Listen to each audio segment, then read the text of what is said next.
Alright, I've been wanting to do this video for a little while. Actually, there's two videos that I've been wanting to do. A couple of days ago, I put up on my Facebook about December 27th, 2006, and a couple people asked me about it. It's kind of an emotional day. It is basically what I call my rebirth. It's a touchy subject for me, but a subject that made the most difference in my life. Let me go back and say that all this was my fault. I don't blame anybody but myself. I don't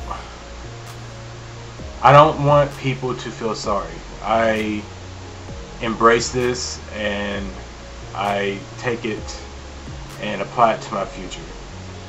I was in a relationship, my first gay relationship, for 4 years, somewhere around there.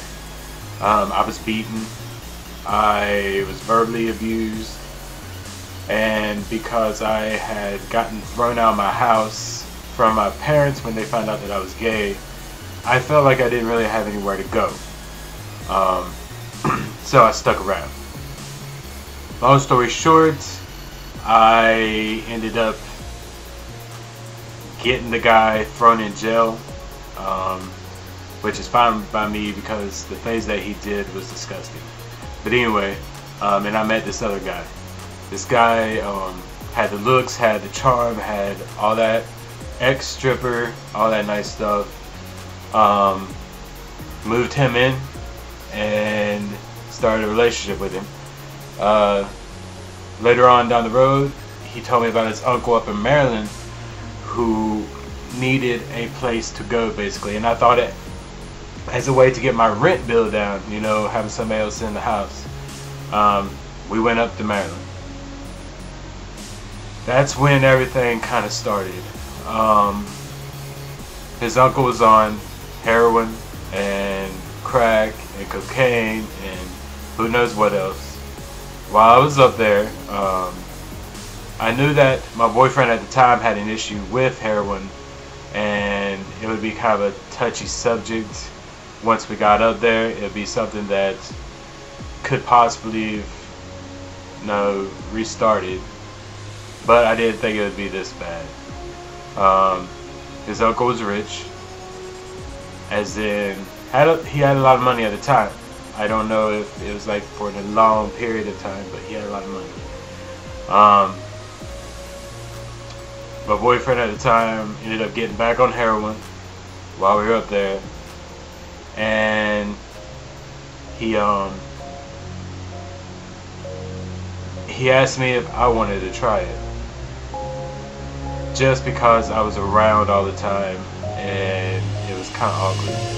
So I thought I was strong enough to say no, but I didn't, and that's when I got addicted to heroin.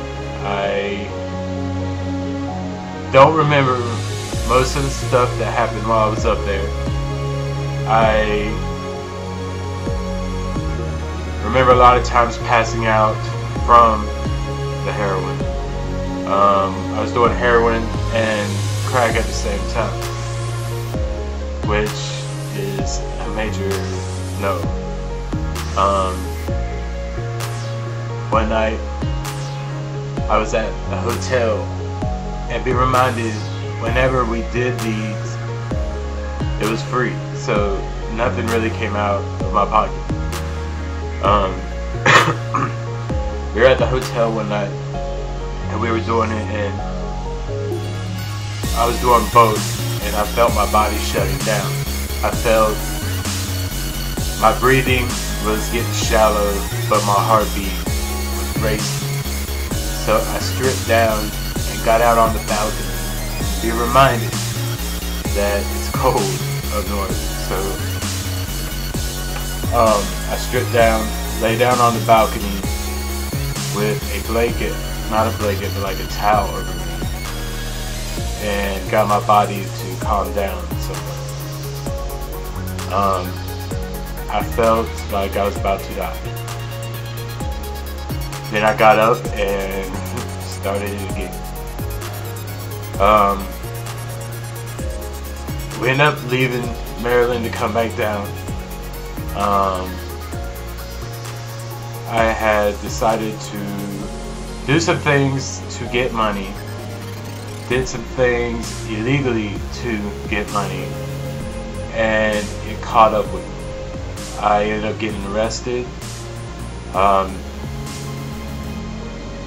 and be reminded that I'm still on heroin and doing crack at the time. So when I got to jail, I ended up calling my mom and dad and telling them that I was really sick. I was in there a couple days and the addiction was getting to me. And my mom and dad went and sold some of their stuff to get me bail money. I got out and ended up getting arrested many times over and getting out.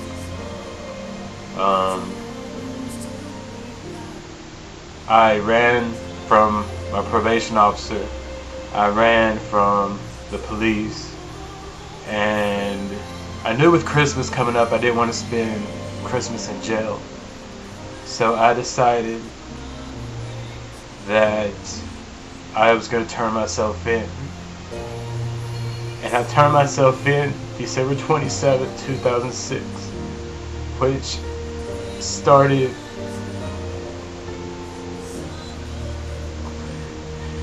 a long journey of rehabilitation for me. The things that you go through when you're getting off of these drugs is very painful. You really feel like you're dying, and no matter how strong you think you are, it's not as easy as what you think. I wasn't very religious, but I found faith in God. Had many dreams while I was going through this. Many, like, songs that I heard when I was a kid in church would just pop back in my head and give me strength.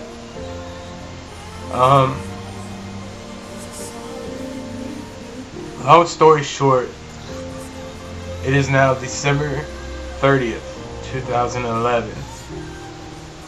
Yeah, I've had a couple setbacks with cocaine. I've never touched heroin again. I have cravings to do it, but this time I'm going to be strong enough. I know that my future will outweigh my past, but my past is somewhat my future, because I know that I don't want to go back to the way that I was. And let me say this, it really bothered me when I was watching X Factor and Chris Renee would get on there, and I'd look on Facebook and people would be like, he don't deserve to win, he's a crackhead, he's this, he's that. You know what? You don't know what he's been through until you've been in those shoes. That man is an inspiration. He's a hero. As long as he stays off that stuff, he has a little boy that looks up to him. No one should down someone who has had the strength to pick themselves up when they were at their lowest. It just bothers me because everybody sits there and thinks that they're better than everybody. You know what? Just because you've been here all your life and you've never been down here doesn't mean that you're better than anybody. The person that's been down here and has gotten up to there has more respect for me than anybody who has stayed level their whole life. All I'm saying is, this is my story. I've been sober. I drink every once in a while, but never again will I touch heroin. And I hope this video helps somebody, And just remember, you have the strength. You have the power. You know where your life's going to go. It's going to go straight up. Positivity all the way. And just remember, you got to find love within yourself. The faith lies within you.